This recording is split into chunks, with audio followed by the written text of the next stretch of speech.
चलिए आप सबको ले चलते हैं धर्मनगरी अयोध्या में। धर्मनगरी अयोध्या में प्रवेश करते वक्त आपको इन रंग बिरंगे पिलर के नीचे से गुजरना होगा, जो देखने में बेहद ही खूबसूरत लगता है।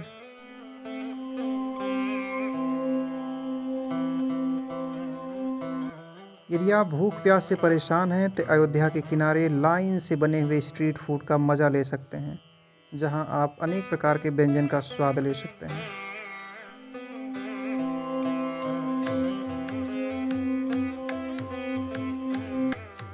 ये है सरयू नदी, इसी के किनारे बसा है अयोध्या नगर।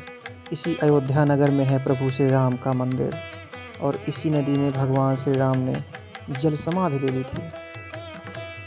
ऐसा पौराणिक कथाओं में लिखा है कि यदि पूर्णिमा के दिन इस नदी में स्नान किया जाए तो मनुष्य को अनेक पापों से छुटकारा मिल जाता है।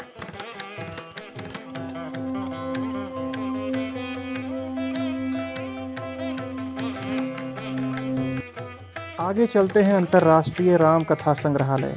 इस संग्रहालय में उत्खनन से संबंधित बेहद नायाब चीज़ें रखी गई हैं, जो यह सिद्ध करती हैं कि यहाँ प्रभु श्री राम का ही मंदिर था।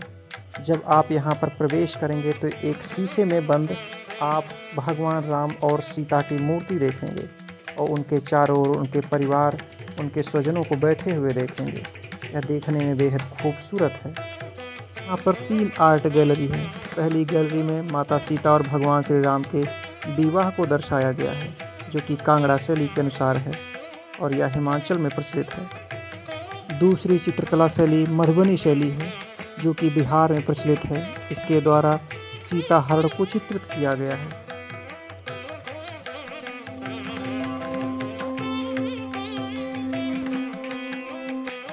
इस आर्ट गैलरी में अगली शैली है मेवाड़ी शैली, जिसमें रावण और माता सीता के संवाद को दर्शाया गया है, जिसमें माता सीता रावण से संवाद करती हैं।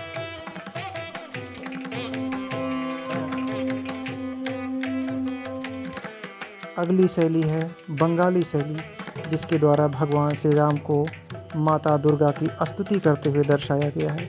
यह बंगाल में बहुत ही प्रसिद्ध है, इसको बड़ी उत्सुकता से मनाया जाता है।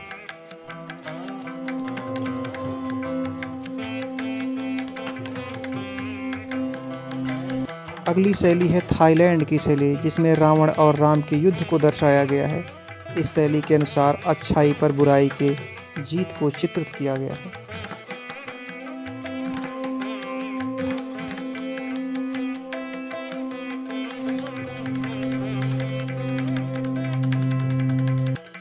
इस आर्ट गैलरी की आखिरी चित्र शैली है कंबोडिया शैली, जिसमें भगवान राम के अयोध्या वापसी का दृश्य दिखलाया गया है।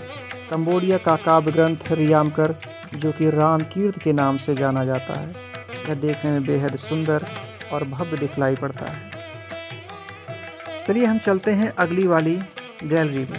इस आर्ट गैलरी में यानी कि दूसरी आर्ट गैलरी में ताबूत में यानी कि शीशे में बंद बहुत सारी आपको मूर्तियाँ दिखलाई देंगी, जो विभिन्न प्रकार की धातुओं की बनी हैं। इसमें तमाम देवी देवताओं की मूर्तियां हैं, साथ ही साथ कलश, तमाम तरह के बर्तन व तलवार का भी दृश्य देखने को मिलता है। ऐसा माना जाता है कि खुदाई के दौरान ये सारी चीज़ें मिली थीं। साथ ही साथ यहाँ पर कुछ आपको सर, धड़ और कुछ मूर्तियाँ, साथ ही टूटा हुआ हाथ जैसी चीज़ें भी दिखलाई देंगी, जो कि खुदाई के दौरान मिली थीं। यह सब साक्ष्य स्पष्ट करते हैं अयोध्या में भगवान श्री राम का ही मंदिर था, जिसको तोड़कर उसके ऊपर मस्जिद बनाई गई थी। आप वीडियो में देख सकते हैं कि टूटा हुआ हाथ, बेलन, कलश जैसी तमाम मूर्तियां रखी हुई हैं।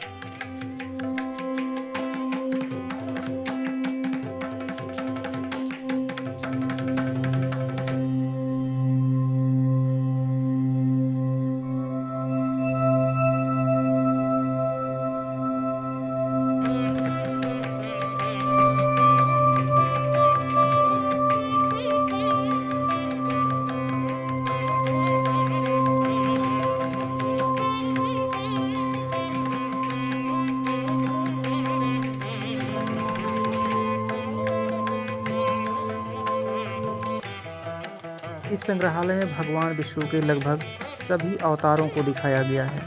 यह लाल मिट्टी से बना है और यह देखने में बेहद खूबसूरत है।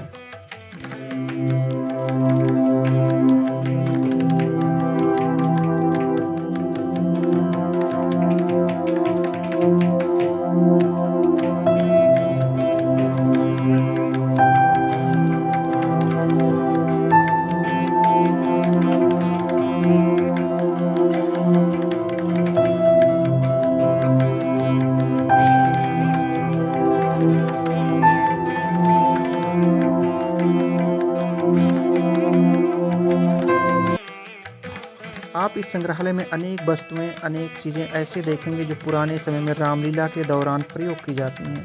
बहुत सारे मुखौटे, धनुष, बाण जो कि हमारी पुरानी सभ्यता को दर्शाती हैं। इन चीज़ों को जानना बेहद आवश्यक है जिससे हम आने वाली पीढ़ियों को ये चीज़ें बता सकें। आइए चलते हैं तीसरी आर्ट गैलरी में। जिस आर्ट गैलरी में मंदिर के खुदाई के दौरान मिलने वाले पत्थर रखे हैं। ये सारे पत्थर मंदिर की खुदाई के दौरान मिले हैं और इस पे अनेक प्रकार की मूर्तियाँ गढ़ी गई हैं और यह चिल्ला चिल्ला कर यह प्रमाणित करती हैं कि वहाँ पर भगवान श्री राम का ही मंदिर था। आज वह सपना पूरा होता हुआ दिखाई दे रहा है जो भारतवंशी यह सोच रहे थे कि वहाँ पर भगवान श्री राम का एक भव्य मंदिर हो। तो आप सबको ये वीडियो कैसा लगा, यह जानकारी कैसी लगी, इसके बारे में ज़रूर बताएं और एक बार अंतर्राष्ट्रीय राम कथा संग्रहालय ज़रूर जाएं। धन्यवाद।